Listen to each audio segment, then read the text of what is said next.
सर्वांना माझे प्रणाम.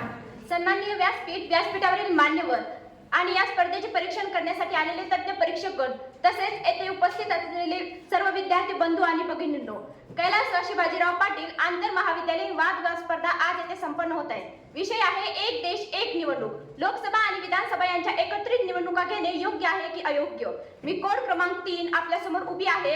एक देश एक निवडणूक. लोकसभा आणि विधानसभा यांच्या एकत्रित निवडणुका घेणे योग्यच आहे.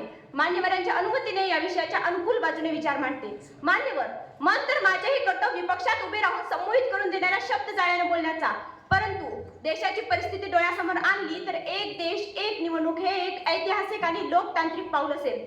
भारत स्वातंत्र्य झाल्यानंतर पासूनच देशात निवडणूक घेण्याची प्रक्रिया सुरू झाली. देशात निवडणुका लोकप्रतिनिधी कायदा 1950 आणि 1951 नुसार घेतल्या जातात. 1951-52 मध्ये देशात पहिली सार्वत्रिक निवडणूक घेण्यात आली होती. या निवडणुका लोकसभा आणि विधानसभा यांच्या एकत्रित निवडणुका होत्या. या निवडणुकीमध्ये बॅलेट पेपरचा वापर केला जात होता. कालांतराने त्यात बदल झाला आणि इलेक्ट्रिक मशिनरीने याची जागा घेतली.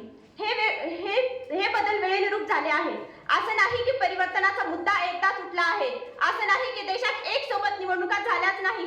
1952, 1957, 1962 आणि 1967 मध्ये होणाऱ्या निवडणुका या एकत्रितच झाल्या आहेत. परंतु इंदिरा गांधी यांनी 1970 मध्ये घेतलेल्या लोकसभेच्या निवडणुका या वेळेच्या आधीच घेतल्या आणि तेव्हापासूनच लोकसभा आणि विधानसभा यांच्या एकत्रित निवडणुका घेण्याचा गणित मोडला आहे. मग मान्यवर, आपण चर्चा करू देशातील पहिल्या निवडणुकीची. देशात होणाऱ्या पहिल्या निवडणुकीमध्ये मात्र 13 करोड रुपयांचा खर्च झाला होता. परंतु सन 2014 मध्ये हा खर्च वाढून 3,900 कोटी रुपयांत बदलला. हे तर केवळ सरकारी आकडे आहेत. खरं तर हत्तीचे दात दाखवायचे वेगळे, खायचे वेगळे. देशात सतत कोठे ना कोठे निवडणुका सुरू असतात. त्यामुळे आचारसंहिता लागू केली जाते. परिणामी प्रशासकीय कारभार खुळकतो. महत्वाची योजनांची अंमलबजावणी अडकून पडते आणि या सर्वांचा फटका जनतेवर बसतो. महाराष्ट्राचे उपमुख्यमंत्री अजित पवार यांनी याचे विश्लेषण केले आहे. सतत होणाऱ्या निवडणुकीमध्ये किती सैन्य खर्च येतो, किती प्राकृतिक आणि मानवीय संसाधनाचा खंडन होतो.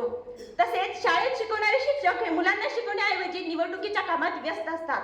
त्याचबरोबर सुरक्षा कर्मचारी हे नागरी सुरक्षा सोडून मतदानाच्या नेत्यांच्या सुरक्षेमध्ये व्यस्त असतात. हे कितपत योग्य आहे? एकत्रित निवडणुका घेतल्यामुळे सत्ताधारी आणि विरोधकांना प्रचारात वेळ न घालवता जनतेच्या प्रश्नावर काम करता येईल. ग्लोबल इंडेक्स नुसार जगातील 119 देशांपैकी आपला भारत देश हा 113व्या क्रमांकावर आहे. भारत देशात 25 करोड लोक हे गरिबी रेषेखाली आहेत. भारत हा आर्थिक मंदीकडे वाढत चालला आहे. बँक या दिवाळखोर होत आहे. अशा परिस्थितीमध्ये निवडणुकीचा खर्च प्रमाणात कमी रेषेखाली असे सांगतात आणि ते म्हणतात लोकतंत्रात इतका खर्च चालतो. हे कितपत योग्य आहे? मान्यवर, हे कितपत योग्य आहे जेथे देशहिताचे मुद्दे बेरंग केले आहे, जेथे काही लोक हनुमानाची जात काढण्यात व्यस्त आहे तर काही लोक गाढव आणि गाय सारख्या मुख्य प्राण्याचा वापर करून सत्ता काबीज करण्यात मग्न आहेत. आपली भारतीय संस्कृती हे जोडण्याचं काम करते, तोडण्याचं नाही. जेथे एक देश एक निशाण याला मान्यता मिळते, जेथे एक देश एक राष्ट्र एक कर याला मान्यता मिळते, तर एक देश एक निवडणूक याला मान्यता मिळालीच पाहिजे. ग्लोबल इंडेक्स भारतीय निवडणुकीमध्ये जनतेच्या प्रश्नाविषयी चर्चा झाली पाहिजे. त्याचबरोबर गरिबांच्या हिताविषयी चर्चा झाली पाहिजे. म्हणजेच रोजगार, वीज, पाणी, बेरोजगारी तसेच आतंकवाद, नक्षलवाद यासारख्या मुद्द्यांवर चर्चा झाली पाहिजे. तेथे या चर्चा होण्याआधीच निवडणुका परत सुरू होतात. एक देश एक निवडणूक हे गरजेचे आहे गरीब कुटुंबाच्या विकासासाठी, हे गरजेचे आहे आर्थिक स्थिती सुधारण्यासाठी, हे गरजेचे आहे संसाधनांच्या सुरक्षेसाठी आणि हे गरजेचे आहे राज्य आणि केंद्र यांच्या चांगल्या संबंधासाठी. मान्य आहे काही अडचणी आहे एकत्र निवडणुका घेण्यामध्ये, पण माझ्या मते भित्रे आहेत ते लोक जे संकटांना घाबरतात. संकट तर बोटांवर मोजतात पण त्यावर उपाय मात्र सांगत नाही. लॉ कमिशनने 2018 मध्ये एक ड्राफ्ट तयार केला होता. त्यानुसार काही तर्क मांडण्यात आले होते. म्हणजे एक देश एक निवडणुकीमुळे देशात चालणाऱ्या सततच्या इलेक्शन मोड पासून सुटका मिळेल. तसेच वेळेची बचत होईल, पैशांची बचत होईल. त्याचबरोबर मतदानाचा टक्का देखील वाढेल. कारण एकाच वेळी मतदान करणे लोकांना सोयीचे जाईल. परंतु देशात होणाऱ्या सततच्या निवडणुकीमुळे असे करणे हे योग्य आहे असे माझे मत आहे. मान्यवर, जेव्हा माझे विपक्ष सांगतात की एक देश एक निवडणुकीमुळे भारताचा सांघिक ढाचा कमजोर होईल, तेव्हा मी त्यांना हे सांगू इच्छिते की भारताच्या संविधानातील 1 ते 4 कलम असे सांगते की भारत हा राज्याचा संघ आहे. अनेक राज्ये मिळून एक राष्ट्र निर्माण करतो.